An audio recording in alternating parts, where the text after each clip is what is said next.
We are back with the second and final part of our analysis dedicated to Brandon of Clonfert, the Aita sage from Assassin's Creed Valhalla, and this time we're going to tackle a new and ancient language found in the game that we had never discussed before. In the video we're going to complete Brandon's journey where he reached the Grand Temple in North America but wasn't able to free Juno, before moving on to some missed opportunities tied to his story and the Wrath of the Druids DLC, and finally discussing the Ogham, an ancient alphabet used to write the early Irish language and that was actually used in Valhalla with at least 3 different messages. So no time to waste, it's time to complete our analysis dedicated to Brandon of Clonfert.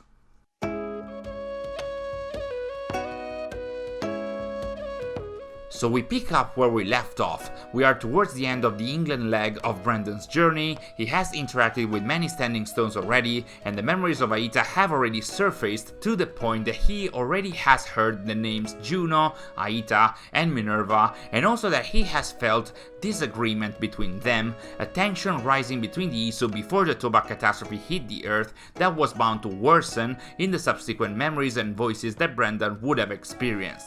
So let's have a look at the 5 final messages left by Brandon as we wrap up the story that took him to North America and the Grand Temple, while always keeping in mind that he interpreted the Isu-related voices in his head through his perception of the Christian religion, so that's why the messages are presented this way.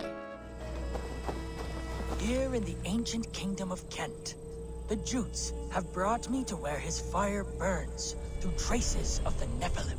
Here the Lord speaks to me again. He warns of betrayals, of struggles, of the trials of the first ones. I do not always understand his message. If he is warning me, it is because he believes I am worthy. He says there is one angel still trapped, she who must be released or joined. Must I find her? Here in the Chew Valley, old kings of Wiki still dance with the stones of the Nephilim. I have taught them of the power that sings here. How dare you tamper with these sacred threads? A voice scolded me. You must leave me, he said. Divorced from the Illuminat. His voice waxes and wanes, but a soft song still finds me in my penance. I bend a knee and leave a grain of sand for the old winds. This is a different sight, one resplendent in a manner unto itself, where his light shines greatest. Today, I was warned of a harrowing depth. After the Nephilim, great battles were fought in resurrective kingdoms of Christ. Many were lost in the fight, many more in the cataclysm that followed. Today, my lord instructed me in plain words to travel o'er the ocean and seek the door behind which hides his fallen angel. I shall try. In his name, amen.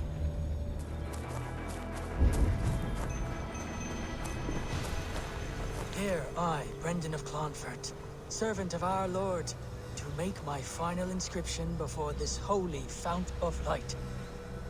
My journey is ended. For 2 and some years have I heeded the inner voice of my Lord, and followed it to this place, to receive his word. I have seen the gate with its ancient markings. I have heard the voice of his angel, calling me beloved. Yet, the way did not open. His voice yet calls to me still, in blissful forms, torturous to me.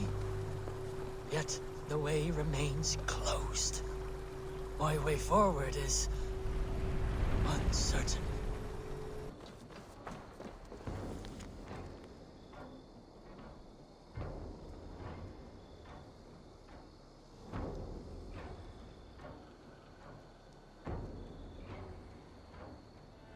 As usual, a lot to process, so let's start with the first message that we watched, that is the 10th etching, where we once again see both Brandon and the Aita memories inside of him dealing with the notion of betrayals, struggles, and the so-called trials of the first civilization, here called the First Ones. Because he's talking about betrayals and struggles, I believe that here, even if he doesn't understand them, Brandon is catching glimpses of Juno's betrayal against Jupiter and Minerva, which saw her smuggle the 7th method tech to Odin and the Asgardian Isu, and later create the Aita sages and plan to use the 6th method of salvation for herself in order to survive the Toba catastrophe.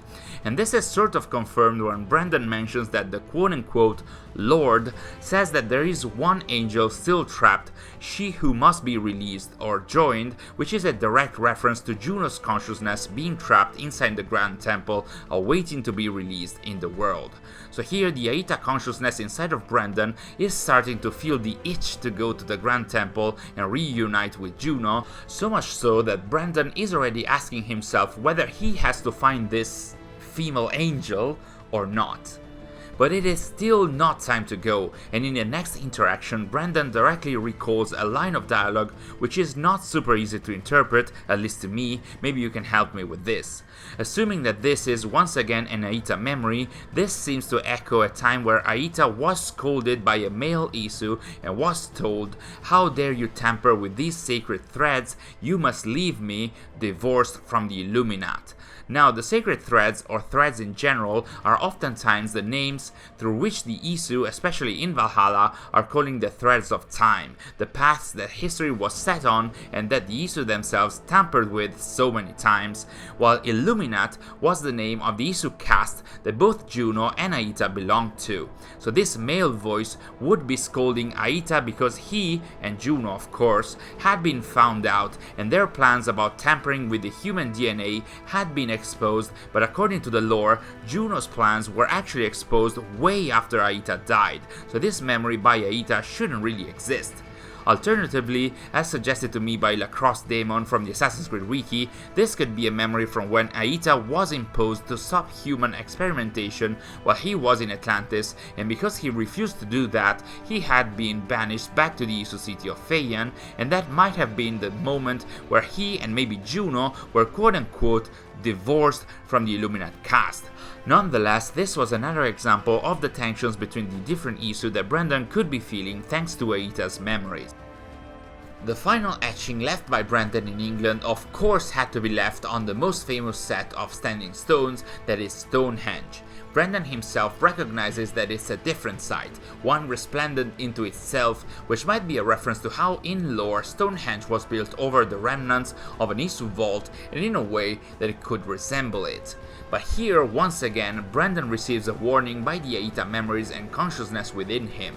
He talks of many battles happening in the Isu era, fought in different quote-unquote kingdoms of Christ, which might be the various Isu territories, and does say that these wars caused a lot of casualties, even though that was nothing compared to the cataclysm, that is the Toba catastrophe, and the amount of Isu and humans that died within it.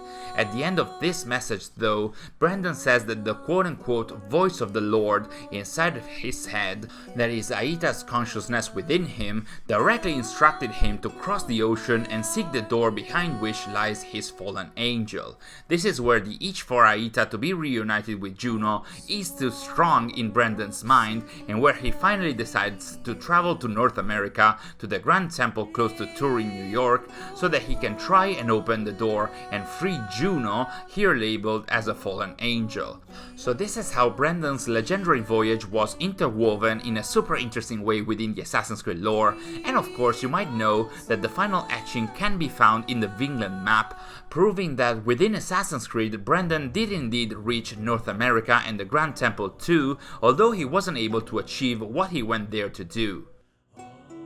Here Brendan says that his journey following Aita's voice inside his head has lasted for more than 2 years, but alas, it has come to a close, as is the case for most sages, because when he did actually reach the gate of the Grand Temple with its Isu markings and even heard the voice of Juno calling him beloved, he still wasn't able to open the door and thus be reunited with her longtime partner in crime.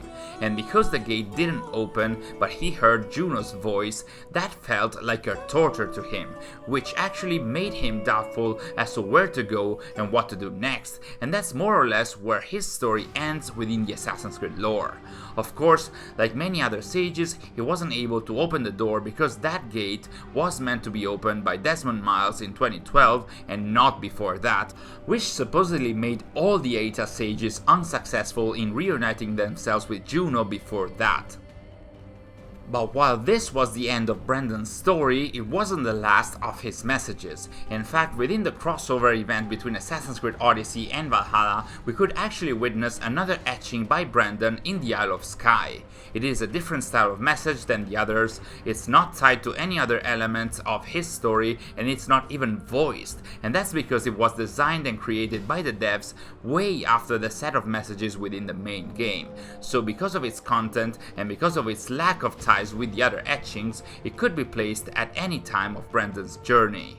In the message, Brendan mentions how he, as a sage, is able to feel the Isle of Skye pulsing with a commanding spirit, which is a reference to how he can feel the presence of the Apple of Eden hidden away in the island, and also confirms that the apple had stayed on the island for the 3 centuries that separate Brendan and Eivor, but even in this case, he is not able to reach it.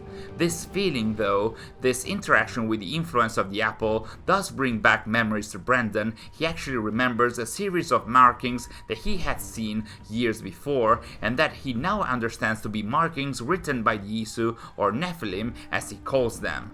Speaking of the Nephilim, in the first of this 2-part analysis I did wonder whether them being these giants serving God in the Hebrew Bible could actually be a hint at them representing specifically the Greco-Roman Isu here, because of a comparison with the Jotnar giants, but a good friend did write to me pointing out that in Alcuin's letter to Charlemagne in King Alfred's office in Valhalla's main game, very much like in AC3, Nephilim is used to just define the Isu in general without indicating any specific subset or group. Anyway, the markings that Brendan found were, of course, the Isu language message that Brendan wrote and that we analyzed in a dedicated video, and which he also actually translated. Born in mud and excrement, cleansed in cold waters, wrapped in the shroud of coming death, remember the pain and despair that lie within. The message itself is pretty mysterious, and I don't think it necessarily has a deeper meaning because it was mostly designed to make the Isu language riddle, but you could imagine that it could be a reference to Aita himself if Brendan actually saw a vision of these markings, or to any other Isu if this is just a text that he randomly came upon. Nonetheless, we now know of an Isu that was born in the lower levels of their society, which also implies that there were different levels to the Isu society, which shouldn't surprise us considering that there were castes like the Illuminat. So that was it for Brendan's voyage within the AC lore, but as we mentioned in the first part of this analysis, historically in the later part of his life he came back to Ireland and founded the village of Clonfert, from which he famously took his name, and where he also founded a monastery/abbey where he was eventually buried in 577 AD. What is interesting is that Clonfert and Clonfert Abbey are actual locations in the Ireland map of the Wrath of the Druids DLC of Assassin's Creed Valhalla, but sadly, at least as far as I know, there isn't any story bit tied to the location, to Brendan, or to his voyage to England. Another missed opportunity lore-wise that the DLC carried with itself, unless maybe you guys can surprise me in the comments below with something that I might have missed. What is instead actually a thing tied to Brendan's voyage within Valhalla is a tiny little mystery about a set of additional visual etchings that can be found in each stone that carries one of his 14 messages. In fact, what looks to be just some strange lines written in the stone is actually the visual representation of the Ogham language, an early medieval alphabet used primarily to write the early Irish language that was mostly inscribed on stone monuments back in Ireland and Britain, and that was usually usually read bottom to top, left to right. The Ogham alphabet originally consisted of 20 characters arranged in 4 series, while 5 additional letters were later introduced, with the symbols directly corresponding to most of the sounds and letters we are using today, apart from the absence of the letter P, which was oftentimes replaced by the equivalent of the letter Q. So like I said, at each of the standing stones visited by Brendan, we can find this specific inscription that, again, like many other languages used in Valhalla, isn't just used for visual purposes. In fact, it can actually be translated. Turning each Ogham symbol in its own corresponding letter by using the conversion system kindly provided by Wikipedia and reading bottom to top, left to right, leads to the sentence, and sorry for the pronunciation here, Brenain Maki Finlugi Mukoi Alti, which should mean Brenain, that is Brendan's original name in Old Irish, son of Finlug, that is actually the name of his father, of the Alt tribe, which should be the shortening of the Altrage, the Irish clan among which Brendan was actually born. So basically, this is the Old Irish signature that Brendan used for all of its etchings within the Assassin's Creed lore, but funnily enough, this is not the only Ogham writing in Valhalla and its DLCs. In fact, in the main game we can find 2 more Ogham writings, even though they are not tied to Brendan's story. One is located underneath Stonehenge and right in front of the Isu barracks location where Eivor can obtain Excalibur. Close to that location is a stone with a message by none other than King Arthur, which explains how you need to use the 12 Treasures of Britain tablets in order to get Excalibur, and calls it a Sword of the Ancient Ones. If you look closer though, the stone does have an Ogham inscription of its own, which plays pretty much like Brendan's one. In fact, turning every Ogham symbol into a letter, we get Arthur Maki Uteri, and remember, the Q letter is used to represent the P sound, so the last word should be Pendragon. So the translation for this should be Arthur, son of Uther Pendragon, which again sounds like a signature to Arthur's message, very much like Brendan's one, and it's a nice and cool addition to see that the devs went this far to make the word more believable. The third Ogham inscription instead is present in all the caves of the Treasure of Britain, where we found the tablets needed to unlock Excalibur, even though the texture for this inscription is sometimes stretched, not always visible or detailed enough, making it so that only a few instances of it make it readable enough. So once again, the symbols can be converted to the letters, and the sentence should read as Rofenstro, Namare, Rofindistroao, Pritani, Indofina Tamaliam. And to be honest, this time we weren't able to translate this or to understand the Old Irish language enough to get the message, other than understanding that the word Britanni here means Britain, but other than that, as of now, it's been a little complicated for us. What we do know is that there has been a huge discussion over these messages a lot of time ago already, where many members of the Ubisoft forum community did indeed try to crack this message open, along with the other Ogham ones, with different degrees of success. And of course, you can find the full link to the discussion on the forums in the description. Lastly, we should also mention that there are 6 more Ogham steles in the Ireland map of the Wrath of the Druids DLC, which initially prompted me to hope for more text to uncover, but sadly that's not the case, because they are either the same as Brendan's signature from the main game, or the mirrored version again of Brendan's signature. Too bad, I guess. Nonetheless, I did appreciate a lot seeing how the game incorporated even more Irish and Celtic themes and interwove them with the Assassin's Creed lore, and the Isu lore in particular, with Brendan's story reminding of the tale of Tom Kavanagh, the carpenter that slowly found out he was a sage through hearing voices and having visions, and whose story was told in Assassin's Creed 4 Black Flag, and the Ogham language stele that added that bit of mystery and code cracking, or should I say, language translation, that was introduced in full force in Assassin's Creed Valhalla and its DLCs. One of such examples, and keeping to the Celtic and Irish themes, was the secret letter written in Old Irish from the Wrath of the Druids DLC that also acted as a Shay Cormac Easter egg that we translated. So if you'd like to know more about that, we do have the perfect video for you. Thanks for watching, and I'll see you in our next video.